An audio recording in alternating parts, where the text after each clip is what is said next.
الحمدللہ رب العالمین والصلاة والسلام علی رسولہ الکریم وعلی آلہ واصحابہ اجمعین اما بعد فاعوذ باللہ من الشیطان الرجیم بسم اللہ الرحمن الرحیم رب اشرح لی صدری ویسر لی امری واحلل عقدۃ من لسانی یفقہوا قولی۔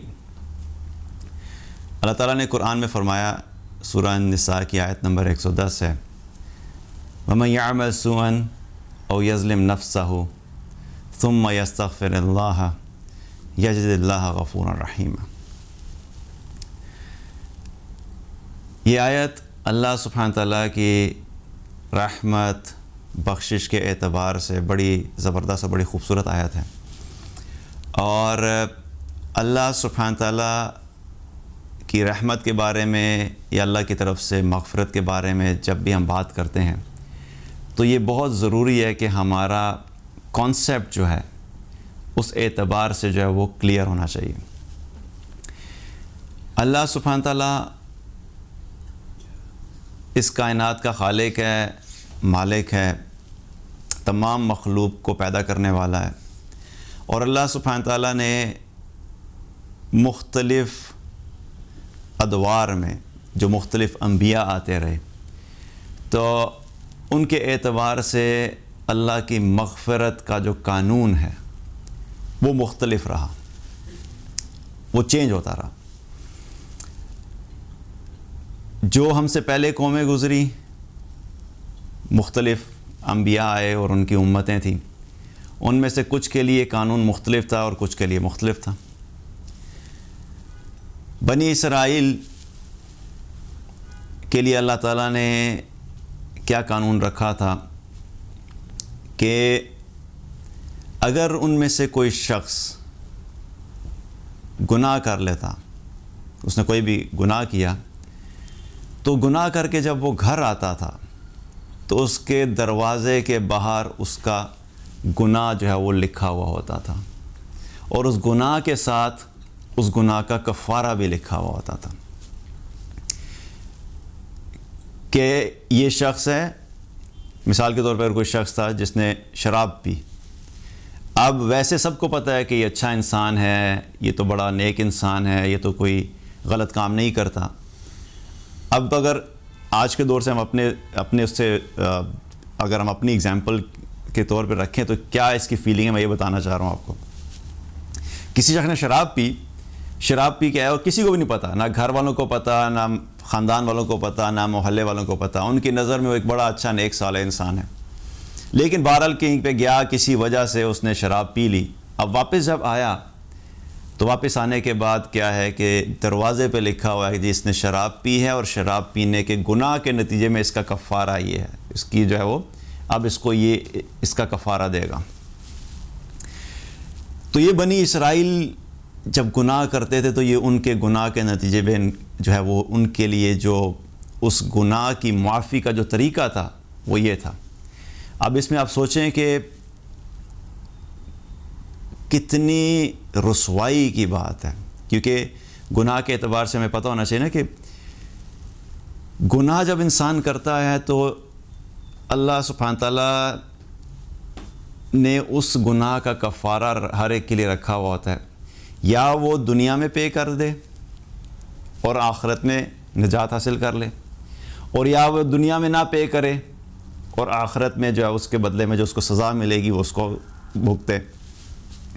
تو اب وہ کیا تھا کہ ان کے لیے کیا تھا کہ اگر آخرت میں تم اس گناہ کی سزا سے بچنا چاہتے ہو تو دنیا میں اس کا کفارہ ادا کرو۔ اب وہ دنیا میں کفارہ تو ادا ہو جائے گا جو بھی اس پہ لکھا ہے، تو آخرت کی سزا سے تو بچ گیا، لیکن آپ سوچیں کہ دنیا میں اس شخص کے لیے کتنی رسوائی ہے کہ اس کہ گھر کے باہر جب لکھ دیا گیا تو سارے لوگوں کو پتہ لگ گیا کہ یہ شخص جو ہے فلاں گناہ کر کے آیا ہے۔ تو وہ جو ریپوٹیشن تھی اور وہ جو کریڈیبلٹی تھی، وہ جو عزت تھی، اب وہ کیا ہوا، وہ سارا امپریشن تبدیل ہو گیا۔ چاہے اس نے کفارہ ادا بھی کر دیا تو کفارہ ادا کرنے کی وجہ سے آخرت میں تو بچ جائے گا، لیکن دنیا میں اب لوگوں کے سامنے سب کو پتہ لگ گیا کہ یہ شخص جو ہے فلاں گناہ کرتا ہے۔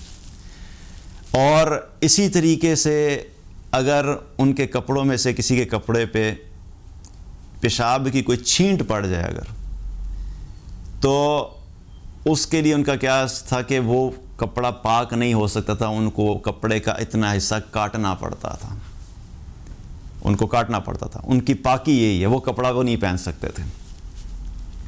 تو مقصد بتانے کا کیا ہے کہ اللہ تعالیٰ نے مختلف دور میں جو ہے وہ گناہوں کے کفارہ اور گناہوں سے پاک ہونے کے لیے مختلف جو ہے وہ قوانین دیے۔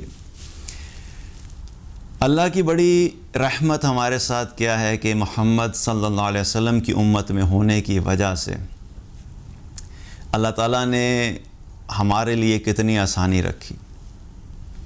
پہلی بات یہ کہ اگر ہم کوئی گناہ کریں تو گناہ کرنے کے باوجود اللہ نے ہمارے گناہوں پہ پردہ رکھا،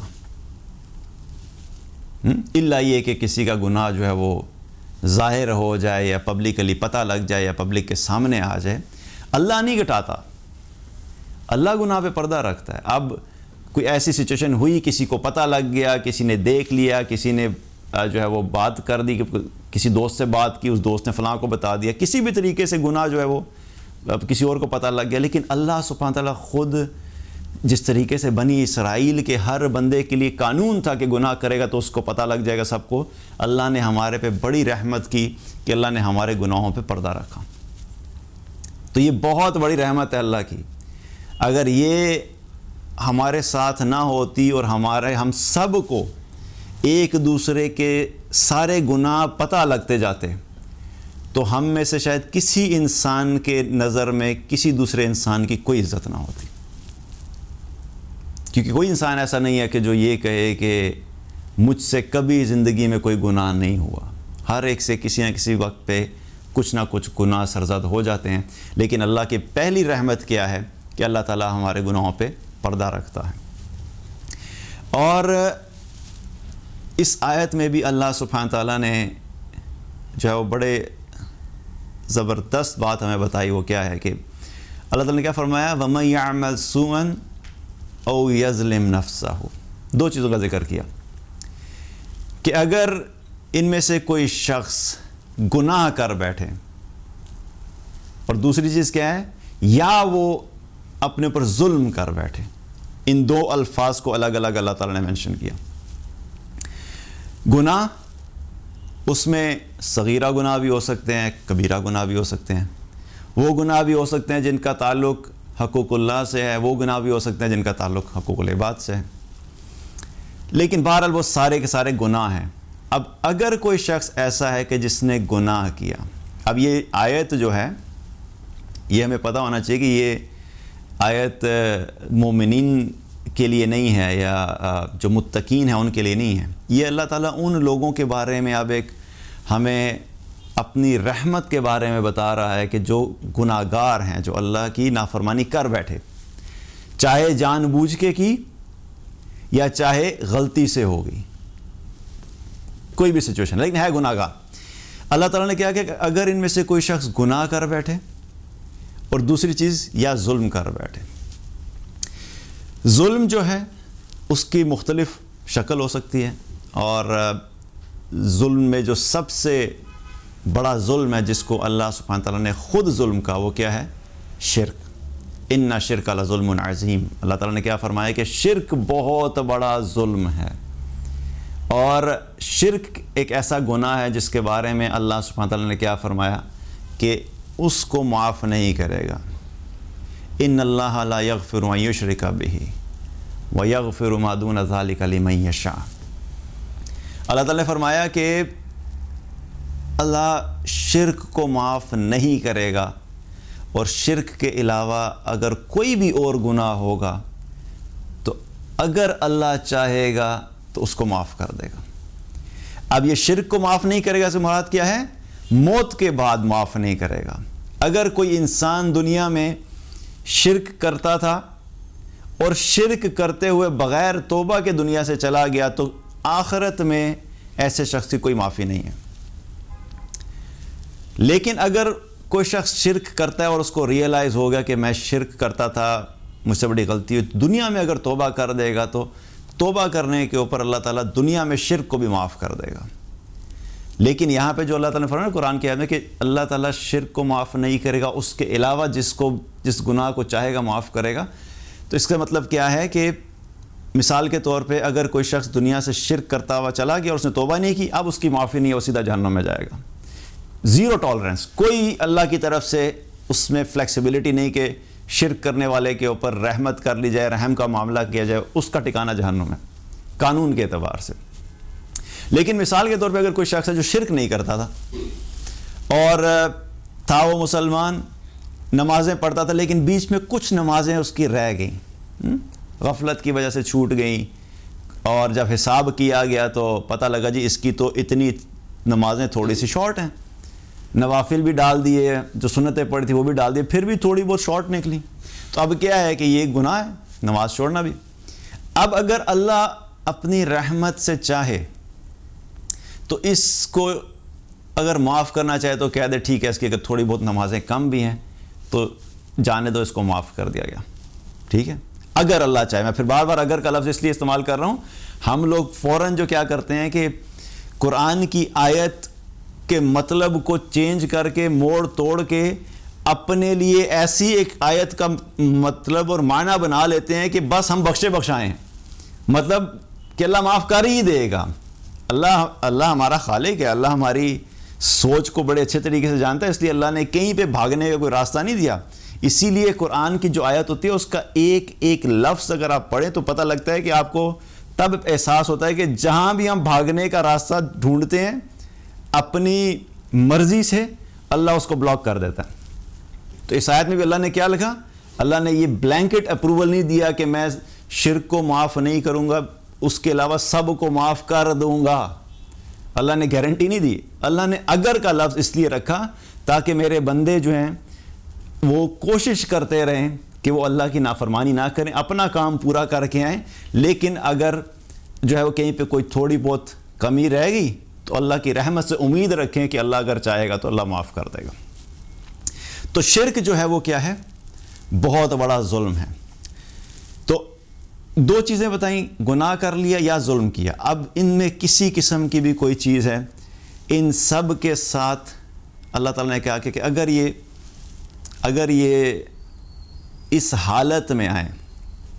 اب اگر انسان، ہم اپنی لائف کا اگر جائزہ لیں تو جو بھی شخص گناہ کرتا ہے تو گناہ کرنے والے کا اگر آپ رویہ دیکھیں، ایٹیچیوڈ دیکھیں تو اس میں مختلف آپ کو رویے نظر آئیں گے. ایک وہ گناہ گار ہے جو گناہ ویسے نہیں کرتا، ویسے اچھا انسان ہے، لیکن حالات کی وجہ سے کچھ تبدیلی آئی جس کی وجہ سے وہ گناہ میں پڑ گیا، ٹیمپریرلی ایک گناہ میں پڑ گیا. ٹھیک ہے، وقتی طور پہ گناہ میں پڑ گیا. ایک وہ شخص ہے جو جانتے بوجھتے ہوئے گناہ کرتا ہے اور وہ اس کے اندر مطمئن ہے، کہتا نہیں بس ٹھیک ہے ایسے ہی ہے. مثال کے طور پہ اگر کسی کو شراب پینے کی عادت ہے یا زنا کی عادت ہے اور وہ کہہ رہے بس ٹھیک ہے ایسے ہی چلے جا رہا اور اس کے اندر کوئی احساس نہیں ہے کہ میں گناہ کر رہا ہوں اور بس وہ ایسے ہی زندگی گزار رہا ہے، یہ دوسری کیٹیگری ہے. تو دونوں صورتوں میں چاہے وہ پہلی کیٹیگری والا ہے کہ جس سے وقتی طور پہ گناہ ہو گیا، یا کوئی دوسری کیٹیگری ایسی ہے کہ جو ایک مستقل گناہ کرتے چلا آ رہا ہے، کئی سال سے وہ ایک ہی گناہ میں ہے. اب اس میں وہ سارے گناہ گار شامل ہیں. اللہ نے یہاں پر وقت کی قید نہیں رکھی کہ ایسا شخص کہ جس سے غلطی سے گناہ ہو گیا، یا ایسا شخص جس سے صرف ایک دن گناہ ہوا. اللہ نے وقت کی قید نہیں رکھی. اس آیت میں اللہ نے ان سارے گناہ گاروں کو کور کیا ہے کہ جس نے بھی گناہ کیا یا اس نے ظلم کیا، چاہے اس نے وقتی طور پہ کیا چاہے اس نے ایک لمبے عرصے کے لیے کیا. اللہ تعالیٰ کیا کہتا ہے؟ اگر یہ کیا اس کے بعد کیا کرے؟ ثم یستغفر اللہ. یہ سب کرنے کے بعد اگر اسے اپنی زندگی میں کسی حصے میں بھی کسی وقت میں بھی یہ احساس ہو گیا کہ میں نے گناہ کیا ہے اور وہ اللہ کے طرف آئے اور اللہ سے استغفار مانگے، اللہ سے اپنے گناہوں کی بخشش طلب کرے. اب یہاں پہ ایک اور چیز بڑی امپورٹنٹ ہے، بلکہ اس پہ آگے جا کے بات کریں گے. اب اللہ نے کیا کہا کہ یہ سب کرنے کے بعد آ کے مجھ سے بخشش طلب کرے. اب اگر یہاں پہ ہم سوچیں تو دنیا کے اعتبار سے بھی کیا ہوتا ہے کہ اگر آپ نے کسی کے ساتھ زیادتی کی، بڑا قریبی آپ کا کوئی جاننے والا تھا، آپ کو بڑا محبوب تھا. والدین کی اگزامپل لے لیتے ہیں. ایک بیٹا جو ہے وہ اپنی والدہ کے ساتھ بڑا اچھا اس کا ریلیشن شپ تھا، لیکن اس نے کوئی غلطی ہوگی، والدہ کو غصہ آیا، والدہ ناراض ہوگی، گھر سے نکال دیا.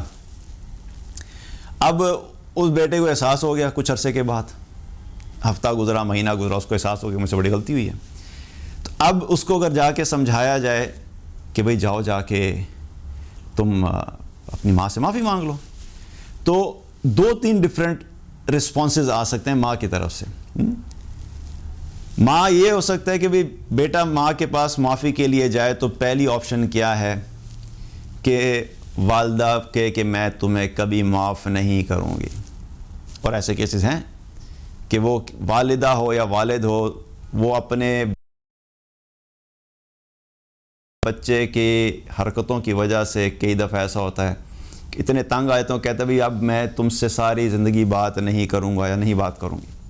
تو ایک تو یہ رسپانس ہے کہ بھئی وہ نہیں ماننے والی، جو مرضی کر لو. دوسرا آپشن کیا ہے کہ اچھا جا کے معافی مانگو، تو معافی مانگو گے تو ہو سکتا ہے وہ تمہیں معاف کر دے. ہے تو تمہاری ماں ہی نا، ٹھیک ہے، پیدا اسی نے تمہیں کیا، تم اسی کے جسم کا ایک حصہ ہو، تو ہو سکتا ہے وہ تمہیں معاف کر دے. یہ ایک آپشن ہے. اس کا کیا مطلب ہے؟ 50% چانس ہے کہ شاید معاف کرے، شاید معاف نہ کرے. اور تیسری آپشن ہے کہ گارنٹی والی، کہ اچھا تم جاؤ جا کے اپنی ماں سے معافی مانگو، وہ معاف کر دے گی. میں جانتا ہوں وہ بڑی اچھی خاتون ہے، وقتی طور پہ غصہ کیا ہوا ہے، لیکن اگر تم جا کے ان سے معافی مانگو گے تو وہ معاف کر دے گی، گارنٹی. تو ماں جیسی ذات جو اپنے بچے سے دنیا میں سب سے زیادہ محبت کرتی ہے، اس کے ساتھ اگر کہیں غلطی ہوگی، اس کے حقوق میں کہیں کوتاہی ہوگی، اور معافی مانگنے کی جب نوبت آئی تو اس میں بھی بہت سارے ifs اینڈ بٹس ہیں. شاید معاف کرے، شاید نہ کرے، ہو سکتا ہے ہو جائے، تھوڑی دیر کے لیے معاف کرے، بعد میں نہ کرے. لیکن اللہ سبحانہ تعالیٰ کی جو ذات ہے وہ کیا ہے؟ وہ کئی ماؤں سے زیادہ اپنے بندوں سے کیا ہے؟ وہ محبت کرتا ہے. تو یہاں پہ اللہ تعالیٰ نے کیا کہا؟ ثم یستغفر اللہ، کہ پھر یہ گناہ کرنے کے بعد جائیں اور جا کے اللہ سے استغفار کریں، اپنے گناہوں کی بخشش طلب کریں. تو اللہ تعالیٰ نے ان تینوں آپشنز میں سے پہلی آپشن نہیں کی کہ اچھا جب یہ اللہ کے پاس جائیں گے تو اللہ معاف نہیں کرے گا. یہ نہیں کہا اللہ نے، کیونکہ تم نے تو اتنے گناہ کیے ہیں، کوئی معافی نہیں. یہ نہیں کہا اللہ نے. نہ ہی اللہ نے یہ کہا کہ اچھا یہ اگر توبہ کرے تو ہو سکتا ہے کہ اللہ انہیں معاف کر دے. یہ دوسری آپشن تھی. بلکہ اللہ سبحانہ تعالیٰ نے کیا فرمایا کہ جب یہ اللہ سے بخشش طلب کریں گے، جب یہ اللہ سے بخشش طلب کریں گے تو اللہ تعالیٰ نے کیا فرمایا؟ یجد اللہ غفورا رحیما. جب یہ اللہ سے بخشش طلب کریں گے تو اللہ تعالیٰ نے فرمایا کہ یہ اللہ کو معاف کرنے والا، بخش دینے والا اور رحم کرنے والا پائیں گے. کہ گارنٹی ہے. تم نے گناہ کیا، کئی سال گناہ کیے، چھوٹے گناہ کیے، بڑے گناہ کیے، تم نے نماز نہیں پڑھی، تم نے روزے نہیں رکھے، تم نے شراب پی، تم نے زنا کیا، تم نے چوری کی، تم نے لوگوں پہ ظلم کیا، اور تم نے جو ہے وہ ہر طرح کا گناہ کیا، اور صرف ایک سال نہیں بلکہ کئی سالوں سے تم نے گناہ کیا. اور کئی سال گناہ کرنے کے باوجود اب تمہیں احساس ہو رہا ہے اور تمہیں خیال آ گیا کہ اب تم اللہ کے سامنے جا کے توبہ کرنا چاہتے ہو. اب جب تم اتنے لمبے چوڑے گناہوں کا پلڑا لے کے اور گناہوں کا ایک پلندہ لے کے اللہ کے سامنے آ رہے ہو، اور اس میں صرف اور صرف صغیرہ کبیرہ گناہ نہیں ہے بلکہ ظلم بھی ہے، اور جو ظلم بھی کیا اس کے باوجود تم آ رہے ہو، لیکن ایک کام تم نے کرنا ہے، کیا اللہ کے سامنے استغفار کرو، اللہ سے اپنے گناہوں کی بخشش طلب کرو. تو اللہ کہتا ہے کہ اللہ تعالیٰ کیا فرماتا ہے کہ تم اللہ کو معاف کرنے والا اور رحم کرنے والا پاؤ گے. یہ ہے اللہ کی رحمت. اور یہ کس کے لیے ہے؟ ہمیں اللہ کا شکر ادا کرنا چاہیے کہ اللہ سبحانہ تعالیٰ نے ہمیں محمد صلی اللہ علیہ وسلم کی امت میں پیدا کیا۔ آپ سوچیں کہ ایسا شخص جو 20 سال تک گناہ کرتا رہا اور اس کے گناہ کا کسی کو بھی نہیں پتا تھا، خفیہ گناہ تھا، تو پہلی رحمت اللہ کی کیا ہوئی کہ اللہ نے 20 سال تک اس کے گناہ پہ پردہ رکھا اور اس کے گناہ کو لوگوں تک نہیں پہنچنے دیا۔ یہ اللہ کی رحمت کی پہلی شکل ہے۔ اور دوسری کیا کہ گناہوں کرنے کے باوجود 20 سال بعد آ کے تم توبہ کرو گے تو بنی اسرائیل کی طرح تمہارے دروازوں پہ نہیں لکھا ہوا ہوگا کہ یہ فلاں دن اس نے شراب پی تھی، فلاں دن اس نے زنا کیا تھا، فلاں دن اس نے چوری کی تھی، فلاں دن اس نے والدین کی نافرمانی کی تھی۔ اللہ نے سارے گناہوں پہ پردہ رکھا، اور پردہ رکھنے کے باوجود جب تم اللہ کے سامنے توبہ کرو گے، استغفار کرو گے، تم اللہ کو معاف کرنے والا پاؤ گے۔ اور یہاں پر ایک حدیث میں آتا ہے، آپ صلی اللہ علیہ وسلم نے کیا فرمایا کہ یہاں سے ایک چیز پتہ لگتی ہے ہمیں کہ گناہ کا ہونا انسان جتنا مرضی کوشش کرے، اور کوشش کرنی ہے کہ ہم نے اپنے آپ کو گناہوں سے دور رکھنا ہے، یہ نہیں کہ ہم نے گناہ خود سے کرنے ہیں، لیکن اللہ نے اگر یہ آیت دی ہے ایسے لوگوں کے لیے تو اس کا مطلب کیا ہے کہ تم فرشتے نہیں ہو، تم سے اپنی زندگی میں کہیں نہ کہیں کوئی نہ کوئی غلطی ہو جائے گی نہ چاہتے ہوئے بھی، لیکن اگر ہو گئی تو تمہارے لیے راستہ بڑا کھلا ہے کہ تم اللہ سے معافی مانگو، اللہ تمہیں معاف کر دے گا۔ اور حدیث میں آتا ہے، آپ صلی اللہ علیہ وسلم نے کیا فرمایا کہ اگر تم لوگ گناہ نہیں کرو گے تو اللہ تعالیٰ تمہاری جگہ کوئی اور قوم پیدا کرے گا جو گناہ کرے گی، اور گناہ کرنے کے بعد اللہ سے معافی مانگیں گے، اور جب وہ اللہ سے معافی مانگیں گے تو اللہ ان کو بخش دے گا۔ اللہ سبحانہ تعالیٰ کو اپنے بندوں کی توبہ جو ہے وہ بڑی محبوب ہے، اللہ بڑا خوش ہوتا ہے اپنے بندوں کی توبہ سے۔ ایمان والے سے اللہ مختلف طریقے سے خوش ہوتا ہے، جو اللہ کا اطاعت گزار ہے اس سے اللہ مختلف طریقے سے خوش ہوتا ہے، جو اللہ کی عبادت کرنے والا ہے، اللہ کی بندگی کرنے والا ہے، اللہ کا تعلق اور اللہ کا ریلیشن شپ اس بندے کے ساتھ ایک ڈیفرنٹ لیول کا ہے۔ لیکن اللہ نے اپنے گناہ گار بندوں کو بھی چھوڑا نہیں ہے کہ ٹھیک ہے بھئی میرے لیے صرف وہی امپورٹنٹ ہیں، میرے لیے صرف وہی محبوب ہیں میرے لیے جو کہ میری اطاعت کرنے والے ہیں، اور جو میری اطاعت نہیں کرتے بس ان کے لیے اب میں نے جہنم لکھ دی، اب وہ جو مرضی کریں اب ان کو جہنم میں ہی ڈالوں گا۔ اللہ نے ان کے لیے بھی راستہ کھلا رکھا کہ ٹھیک ہے دیکھو یہ نیک بندے ہیں، یہ اطاعت گزار ہیں، اور تم اتنے نیک نہیں ہو لیکن کوئی بات نہیں، تم سے گناہ ہو گیا نا، تو آسان راستہ ہے، تم آ کے مجھ سے توبہ کرو، استغفار کرو، میں تمہیں معاف کر دوں گا۔